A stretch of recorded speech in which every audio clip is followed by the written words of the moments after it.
আসসালামু আলাইকুম ওয়া রাহমাতুল্লাহি ওয়া বারাকাতুহু নাহমাদুহু ওয়া নুসাল্লি আলা রাসূলিল কারীম আম্মা বাদ।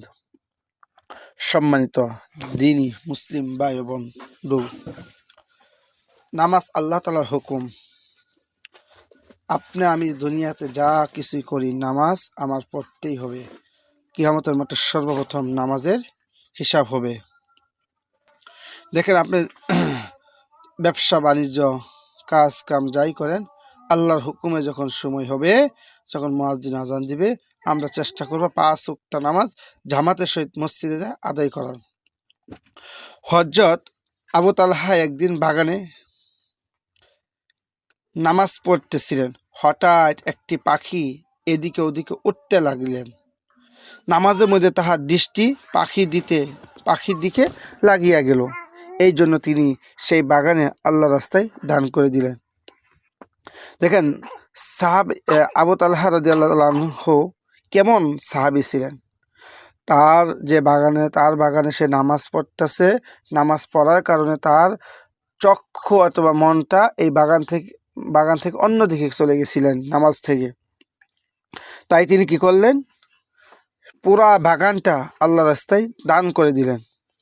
হযরত আব্বাস রাদিয়াল্লাহু তাআলা আনহু চক্ষু রোগে আক্রান্ত হলেন।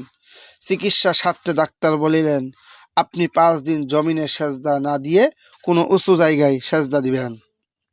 তিনি চমকে উঠে বললেন, কসম আল্লাহর, আমি হুজুর আকরাম সাল্লাল্লাহু আলাইহি সাল্লামের মুখে শুনিয়াছি, যে এক ওয়াক্ত নামাজ ছাড়িয়া দিবে আল্লাহ পাক তার উপর নারাজ হয়ে যায়।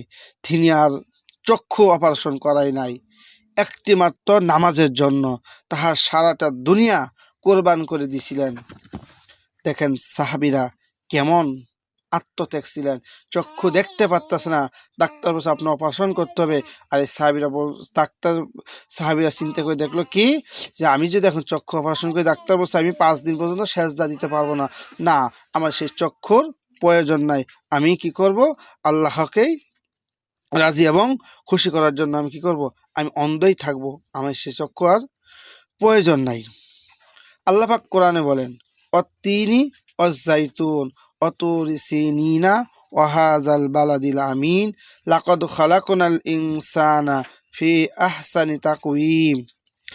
আমি আঞ্জির ফল, জাইতুন ফল, তোর পাহাড় আর মক্কা শরীফের ঘর কসম খাইয়া বলিতেছি, নিশ্চয় মানুষকে আমি অতি উত্তম সুরতে বানিয়েছি। কোনো জীবকে আমি এমন সুন্দর সুরত বানাই নাই। কোনো জীবকে আমি এমন সুন্দর বানাই নাই। 2 হাতে কোনই হইতে জোড়া দিয়েছি।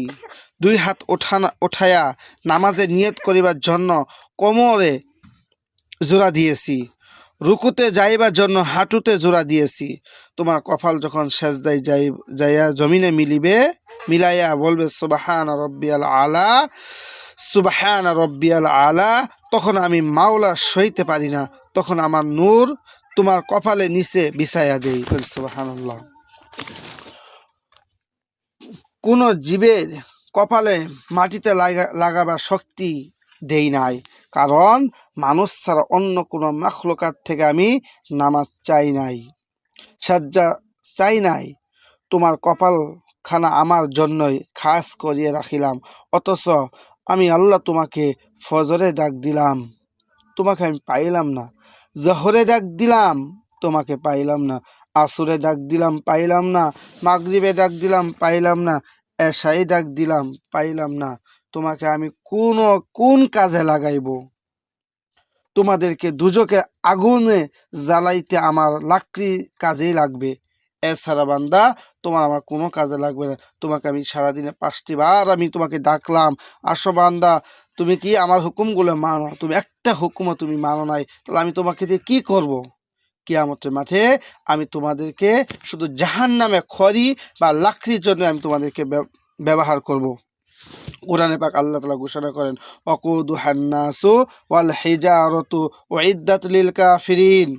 জাহান্নামের জ্বালানি হবে নাফরমান মানুষ আর পাথর। জাহান্নামে জ্বালানি হবে নাফরমান মানুষ আর পাথর। তোমরা মনে করো যে আমি নাফরমানদের কেন দুনিয়ার জমিনে পালি, বেঈমানদের কেন আমি দুনিয়ার জমিনে পালি? তোমরা ভাবো যে আমার নিয়ামত খায়, আমার দুনিয়াতে চলে, তারা বিশাল আমার নাফরমানি করতেছে, কেন আমি তাদেরকে কি আযাব দেই না?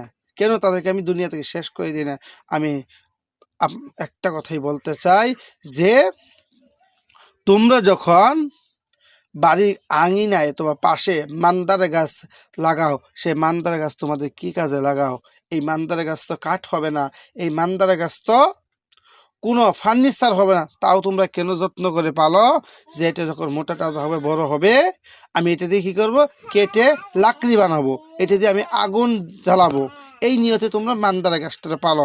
ঠিক আমি বেনামাজি, সুদখোর, ঘুষখোর, বেপর্দা, হারাম নারীদেরকে, বেপর্দা নারীদেরকে এই কারণেই পালিতেছি, তোমরা যে নিয়তে মান্দারা গাছ পেল, আমি আল্লাহ এই নিয়তে তাদেরকে পালতাছি, তারা কিয়ামতের মাঠে তাদেরকে আমি জাহান্নামে খড়ি বানাবো।